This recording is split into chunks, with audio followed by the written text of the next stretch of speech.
kabaliktaran ng swerte. Mukha lang inosente pero pwede magrebelde. Ginagawa kong kapre ang bawat mga duwende. Kung minsan ng kulay-pulay ginagawa kong berde.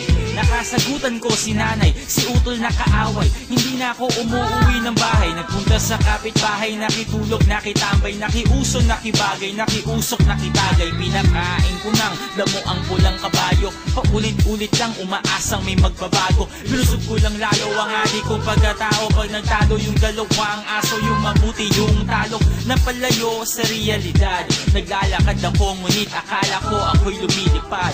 Naging tamang hinala, panay maling akala. Hinahabol ko ang tama at mukhang mali na ata. Gusto kong maglaya, gusto kong mga pangarap kong mangyari agad. Gusto kong lumangoy, gusto kong lumipad.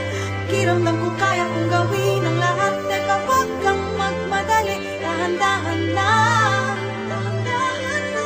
Tayo ay para lang humahakbang paakyat ng hagdan. Ang kalaban ko ay nasa likod, nakangiti. May inaalok siya sa akin, di ako makahindi. Hindi sila nakaitim, bagkus nakaputi. Nung ako'y nakatikim, hindi na ako umuwi sa aking tunay na buhay. Humaba lang ang sungay, ang patunay-nunay. Ang lakad ko ay pasuray-suray. Ako ay uminom ng lason kahapon. Umaasang yung taong yun ang nasa kabaong. At ako ay nilamon ng buhawi. Inanod ng ugali kong simbaho ng pusali. Sa sobrang bangis na gawa nila akong itali. Ang buhay ay tungkol sa kung paano ka bumangon at bumawi. Sa aking pagbalik sa liwanag ay nasilaw. Nasanay sa silid na laging patay ang ilaw. At kahit na nasasabuan, wag kang tatalon. Sa bawat bagdot ng daan, laging may pag-asa roon. Gusto kong maglaya, gusto kong mga pangarap kong mangyari agad. Gusto kong lumangoy, gusto kong lumipad.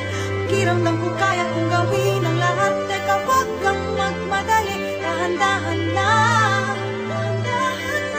Tayo ay para lang humahakbang paakyat ng hagdan. May araw ng malas, may araw ring swerte. Tanggap ko ng pulay, hindi pwedeng maging berde. Hindi madali, pero posible. Kung ang lahat ng bagay ay gagawin kong simple. May mga taong inilagay para ako'y itumba. Isang kalabit na lang at ako'y puputok na. Ganto ata talaga kapag ang puno ay mabunga. Binabato-bato ng may mahulog at makuha. Sa aking kahinaan ay naging malakas. Lalo akong tumingin paloob, imbis palabas. Isinapuso ko, di ako masyado nag-isip ng kung ano-ano. Lalo ko lang niyakap ang inip. At ako ay nagpasakop sa programa. Sa tulong ng aking mga bagong kasama, ako ay nakabangon sa kama. Muli ko na silayan ang isang bagong umaga. Gusto ko